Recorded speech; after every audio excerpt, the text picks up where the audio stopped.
అందరికీ ప్రైజ్ లాడని మరి దేవుని వాక్యం ఇలా సెలవిస్తుంది కదా, అందం మోసకరమైనది, సౌందర్యం వ్యర్థము అని చాలామంది అంటూ ఉంటారు. అదేంటి బ్రదర్, మరి అందము సౌందర్యం రెండు ఒకటే కదా అని. మరి ఒకటి కాదు, ఒకటైతే దేవుడు బైబిల్లో ఎందుకు రాస్తాడండి? అందం అనేది దేవుడు మన పుట్టుకు తెచ్చిందండి.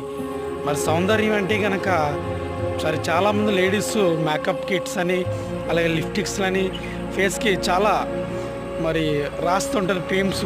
అదే సౌందర్యం అండి. నీ సౌందర్యం దేవుడిచ్చిన అందంతో ఉంటే మరి మంచిదని బైబిల్ సెలవిస్తుంది. అందుకే నేటి దినాల్లో యవనస్తులు మరి గుర్రం సకిలించినట్లు సకిలించి ఈరోజు మీ వెనకాల పడుతూ ఉన్నారు.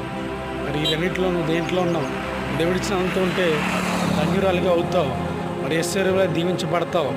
లేదంటే కనుక లోకం ఉంటే కనుక మరి ఏదైనా జరగవచ్చు. Thank you. Praise lord. God bless all our India. My god bless you all. ఈ ఛానల్ లైక్